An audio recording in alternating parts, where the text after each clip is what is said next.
हाय friends नमस्कार welcome to my channel lovely express. तो समस्त प्यार भरा गुड मॉर्निंग गेलु गुड मॉर्निंग कह दियो।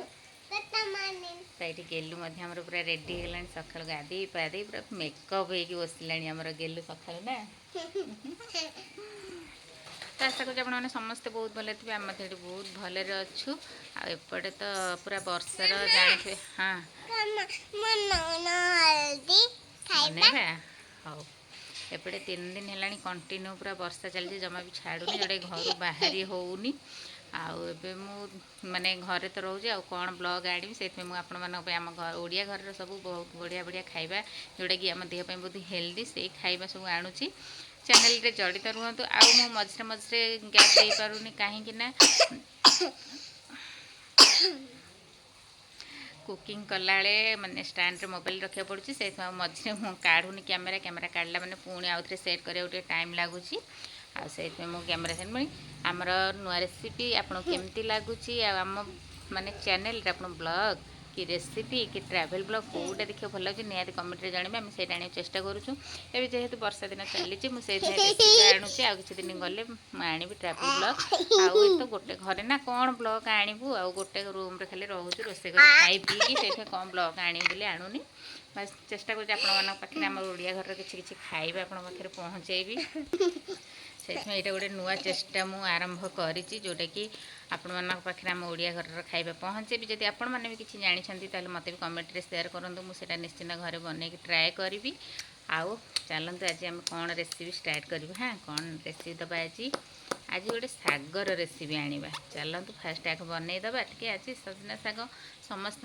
पसंद थाए आउटा देहपाई भी बहुत भल कार कार पसंद न थाए से भी आज खाइबे मागिकी चलतु आज से साग रेसिपी बनईबा केमती कौन हो निश्चिंत कमेंट रे जनइबा ढेर सारा भल पाइबा देबे चैनल नुआ थी गोटे सब्सक्राइब करदेबे जदि वीडियो भल लगुच लाइक करदेबे आ कमेंट रे निहाती जनइबे आम रेसिपी आपन केमती लागुची ना चलतु बनइबा मो रेसिपी भल लगे जदि भल लगे तो निश्चिंत गोटे लाइक करने आउ जदि चैनल नुआ थे तो सब्सक्राइब करने जदि फेसबुक पेज देखुं तो फॉलो तो निहाती करने तो ये सजना शाग को मुझे भल भाव में बाछिकी झाड़ी धोईकी नहीं आसली एवं जेहेतु सजना शाग टे रहे संबाड़ फंबाड़ से भल भाव देखिकी बाछे तो ये गोटे कड़े मुझे बसई नहीं आउ कड़े मुझे गोटे गिना मुग डाली देती मुझे किणा मुग डाली यूज करुँची आप चाहिए घर मुग डाली यूज करेंगे मुग डाली कौन करेंगे ना आग टे भाजी ने भाजिकी धोईकी देवे मु सब भाजिकी डबार रखी थे मुझे देखनी सब जिते भी किणा मुग डाली ने टे भाजिकी ने ना तार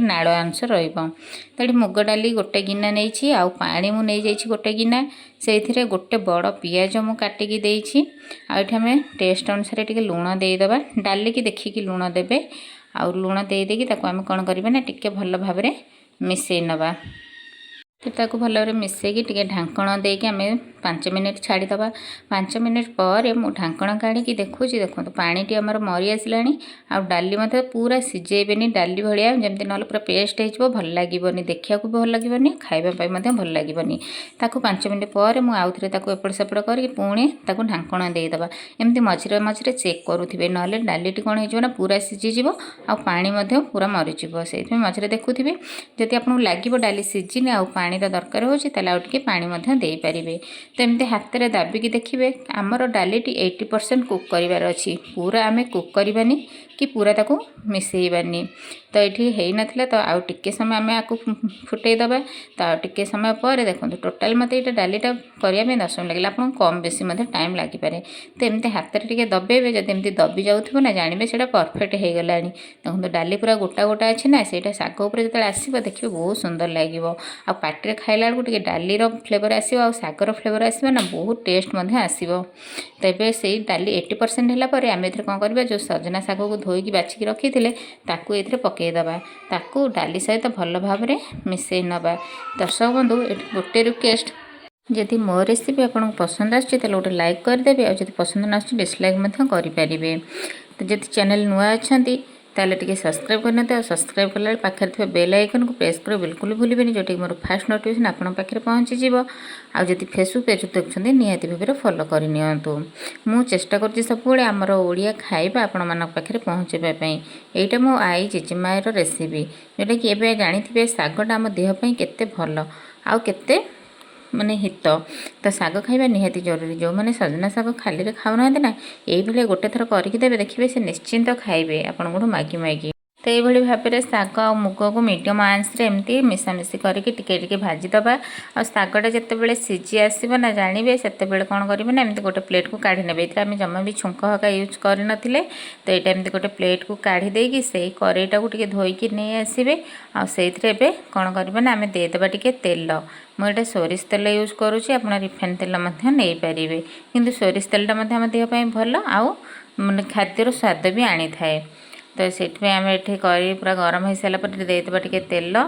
ଏଟା ଭଲ ଭାବରେ ଗରମ ହେଇସାରିଲେ ସେଥିରେ କିଛି ଆମେ କଞ୍ଚା ରସୁଣକୁ କାଟିକି ଚୁନ ଚୁନ କରିକି ଦେବା, କାହିଁକିନା ଶାଗରେ ରସୁଣ ଫ୍ଲେଭରଟା ବହୁତ ବଢ଼ିଆ ଆସେ। ତ ରସୁଣକୁ ଟିକେ ଲାଲ ହେବାକୁ ଛାଡ଼ିଦେବା। ଟିକେ ଲାଲ ହେଇସାରିଲା ପରେ ସେଥିରେ ଟିକେ ଦେଇଦେବା ସୋରିଷ। ଆଗ ସୋରିଷ ଫୁଟେଇବେନି, କାହିଁକିନା ସୋରିଷ ଆଗ ଫୁଟିଲା ମାନେ ସେଇଟା ତାପରେ ରସୁଣ ପକାଇଲା ବେଳକୁ ସେଇଟା ବେଶୀ ସମୟ ଟିକେ ପୋଡ଼ି ଯାଇଥାଏ, ଆଉ ତା ବାସ୍ନାଟା ପଳାଇଥାଏ। ଏମିତି ପଛରେ ପକାଇବେ, ଭଲ ବାସ୍ନା ଆସିବ। ତାପରେ ଏଠି ଦୁଇଟା ଆମେ ଦେଇଦେବା ଶୁଖିଲା ଲଙ୍କା। ଆଉ ଦେଖନ୍ତୁ ରସୁଣ ଭଲ ଭାବରେ ଲାଲ ହେଇ ଆସିଲାଣି। ତ ଏଇଠି ଆମର କ'ଣ ହେଇଛି ନା, ରସୁଣଟା ଯେତେବେଳେ ଭଲ ବାସ୍ନା ଦେବ ନା, ସେତେବେଳେ ଆମେ ଯେଉଁ ଶାଗ କାଢ଼ିକି ରଖିଥିଲେ ସେଇ ଶାଗ ଆଉ ମୁଗକୁ ପକାଇକି ସାଙ୍ଗେ ସାଙ୍ଗେ ଘୋଡ଼େଇ ଦେବା। ସାଙ୍ଗେ ସାଙ୍ଗେ ଘୋଡ଼େଇ ଦେଲେ କ'ଣ ହେବ ନା, ତା'ର ଯେଉଁ ବାସ୍ନାଟା ସେ ଭିତରେ ରହିଯିବ। ତ ଏଠି ଘୋଡ଼େଇ ଦେଇକି ମୁଁ ତାପରେ 2 ମିନିଟ୍ ପରେ ତାକୁ ଭଲ ଭାବରେ ମିଶାଇ ନେଉଛି। ଏଇଟା ମନେ ରଖିବେ ସବୁବେଳେ, ଛୁଙ୍କ ଦେଲା ପରେ ଛୁଙ୍କ ଦେଇ ସାରିକି ସାଙ୍ଗେ ସାଙ୍ଗେ କଭର୍ କରିନେବେ। ତ ଏଇଠି ଆମର ଗରମା ଗରମ ମୁଗ ଶାଗ ରେଡ଼ି ହେଇଗଲା। ତ ଏଇଠି ଶାଗ ମୁଗ ଏମିତି ଗରମା ଗରମ ପରସି ଦିଅନ୍ତୁ, ନ ଖାଇବା ଲୋକ ବି ମାଗିକି ଖାଇବେ। ବହୁତ ଟେଷ୍ଟି ଆଉ ବହୁତ ହେଲ୍ଦି, ପୁରା ହେଲ୍ଦି ଫୁଡ଼୍। ଯେଉଁମାନେ ମାନେ ଶାଗ ପସନ୍ଦ ନୁହଁ ନା, ସେମାନେ ବି ଏଇଟା ମାଗିକି ଖାଇବେ। ଆଉ ଦେଖନ୍ତୁ ଉପରେ ଗୋଟା ଗୋଟା ମୁଗ ଦେଖାଯାଉଛି, ଆଉ ଶାଗ କେତେ ସୁନ୍ଦର ବି ଦେଖାଯାଉଛି, ଯେମିତି ଖାଇବାକୁ ବି ସେମିତି। ନିହାତି ଗୋଟେ ଥର ବନାନ୍ତୁ, ଖାଆନ୍ତୁ, ଆଉ କେମିତି ହେଇଛି କମେଣ୍ଟରେ ଜଣାନ୍ତୁ। ତ ଫ୍ରେଣ୍ଡସ୍, ବର୍ତ୍ତମାନ ଆମର ଶାଗ ମୁଗ ପୁରା ରେଡ଼ି ହେଇଗଲାଣି। ଆଉ ଫଟାଫଟ ବନେଇକି ଟେଷ୍ଟ କରନ୍ତୁ, ଆଉ କେମିତି ହେଇଛି କମେଣ୍ଟରେ କୁହନ୍ତୁ। ଆଉ ଆଗକୁ କ'ଣ ରେସିପି ଆଣିବା ସେଇଟା ମୋତେ କମେଣ୍ଟରେ କୁହନ୍ତୁ। ଏଇ ବ୍ଲଗ୍ ସାହାଯ୍ୟରେ ଆମେ ରେସିପିଟା ଜାଣିବା। ଜଲ୍ଦି ଜଲ୍ଦି ଯାଇକି ବନାନ୍ତୁ ଆଉ ଖାଆନ୍ତୁ, କେମିତି ହେଇଛି କମେଣ୍ଟରେ ଜଣାନ୍ତୁ। ଦେଖା ହେବା ଏକ ନ୍ୟୁ ବ୍ଲଗ୍ ବା ନ୍ୟୁ ରେସିପି ସହିତ। ଦେଖିବା କ'ଣ ହେଉଛି ସେଟା। Bye bye.